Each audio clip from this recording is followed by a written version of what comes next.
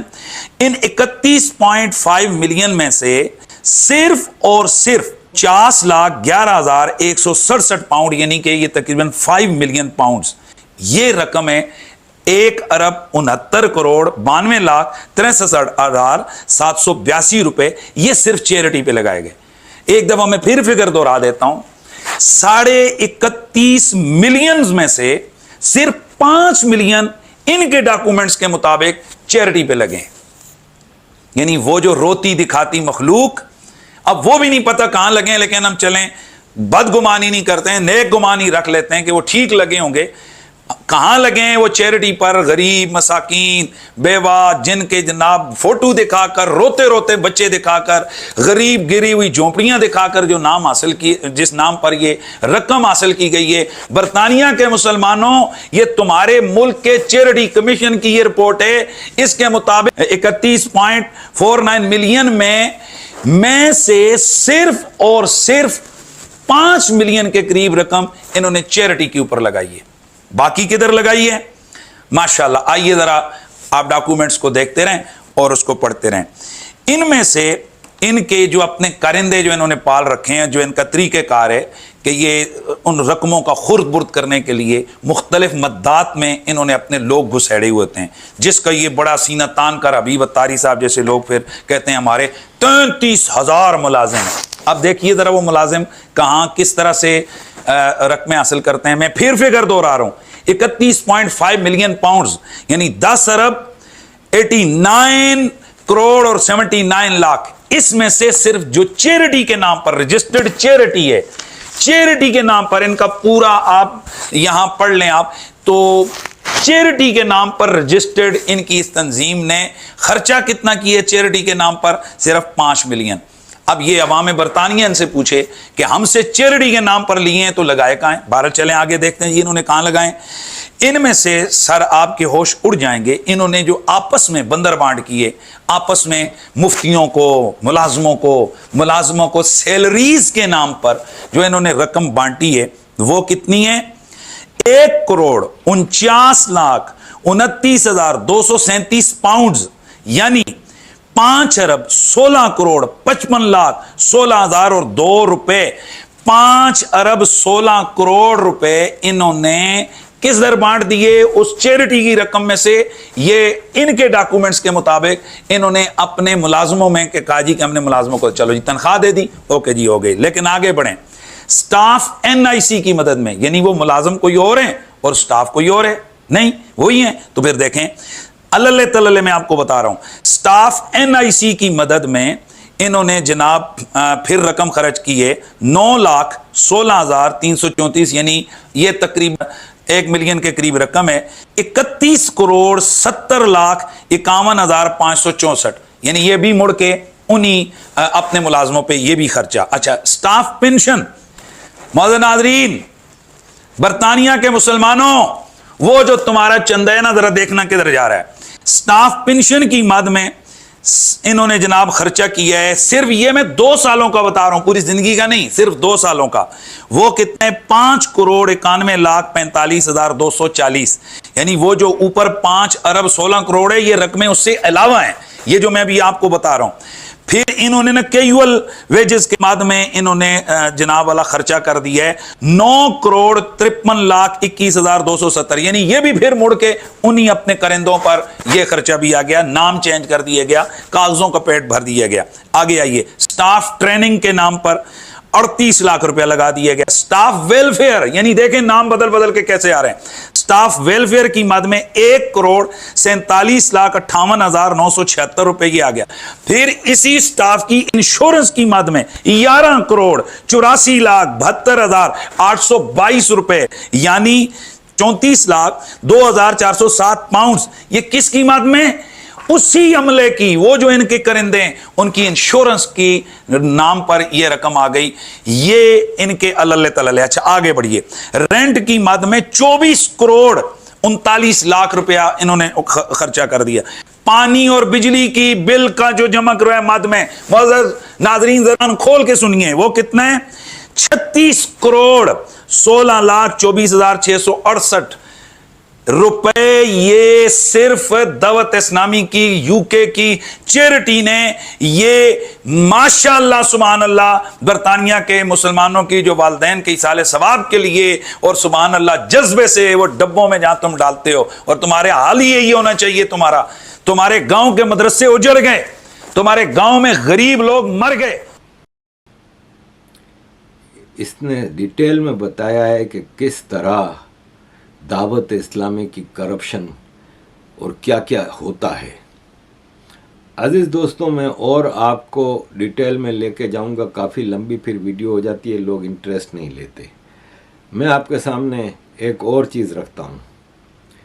محمد حجاب ہے، وہ یہاں پہ رہتا ہے برمنگھم میں، اور یہ لیسٹر میں ہندوؤں پہ جو حملے ہوئے تھے 2 سال پہلے، وہ اسی نے کروائے تھے، اور یہ حد سے زیادہ ایکسٹریمسٹ ہے، مختلف بھاشن دیتا ہے۔ اس کے لیکچر سننے کے لیے سینکڑوں ہزاروں مسلمان یہاں پہ جاتے ہیں، یورپ میں جاتا ہے، ہر جگہ جاتا ہے، اور اس کے خیالات سن کے مجھے حیرت ہوتی ہے کہ برٹش لا اس کو کیسے الاؤ کر رہا ہے۔ یہ کہتا ہے کہ مسلمان جنگجو قوم ہے اور لڑنے بھڑنے والی قوم ہے، اور کرسچن اور یہودیوں کو تو ہم صفایا کریں گے۔ اکارڈنگ ٹو اسلام کرسچن اور یہودی کے پاس ایک ہی راستہ ہے کہ وہ جزیہ دیں، جزیہ دیں گے تو ان کو جینے کا حق ملے گا۔ اب آپ بتائیں کہ یہ یو کے میں رہ کے اتنی بدماشی سے یہ بات کر رہا ہے، کوئی نان مسلم کسی اسلامک دیش میں اس طرح کی بات کر سکتا ہے؟ اکارڈنگ ٹو ہز فلسفی کہ مسلمان دیش میں نان مسلم رہنے والوں کو جزیہ دینا چاہیے، تو پھر یہ فارمولا ان پہ بھی اپلائی ہونا چاہیے کہ وہ مسلمان جو نان مسلم دیش میں رہتے ہیں وہ بھی جزیہ دیں، لیکن یہ تو جزیہ لے رہے ہیں۔ ان کی 70% مسلمان پاپولیشن یو کے میں ہے، وہ گھر بیٹھ کے بینیفٹ لیتی ہے۔ بینیفٹ یہاں پہ سرکار کا ایک پیکیج ہوتا ہے، جاب لیس لوگوں کے لیے ان کو گھر دیا جاتا ہے کونسل کی طرف سے۔ اکارڈنگ ٹو آپ کے بچے، ہر بچے کا ایک بیڈ روم، 6 بچے ہیں تو آپ کو ڈبل گھر ملے گا، پھر کونسل ٹیکس نہیں دینا پڑتا۔ ہمارا 250 پاؤنڈ کونسل ٹیکس ہے، 217 یا ایسا کچھ ہم بھر رہے ہیں۔ مسلمان نہ ہونے کا مجھے یہ بھی ایک نقصان ہے، ورنہ تو میں مزے سے یہاں پہ بینیفٹ لیتا۔ میرے بھی 3 جوان بچے ہیں، میرے کو بھی 4 بیڈ روم کا بہترین گھر سرکار دیتی، 1750 کرایہ دے رہا ہوں میں، کونسل ٹیکس دے رہا ہوں 2000 مہینہ، تو سیدھا سیدھا یہ ہو گیا۔ الٹا ہر ہفتے آتے، بچوں کے الگ سے آتے، یہ جزیہ لے رہے ہیں، اس کے بعد بھی ان کو چین نہیں ہے۔ ان کا ایک ہی حل ہے جو چائنا کر رہا ہے۔ تھینک یو ویری مچ عزیز دوستوں for all your support, kindly keep support.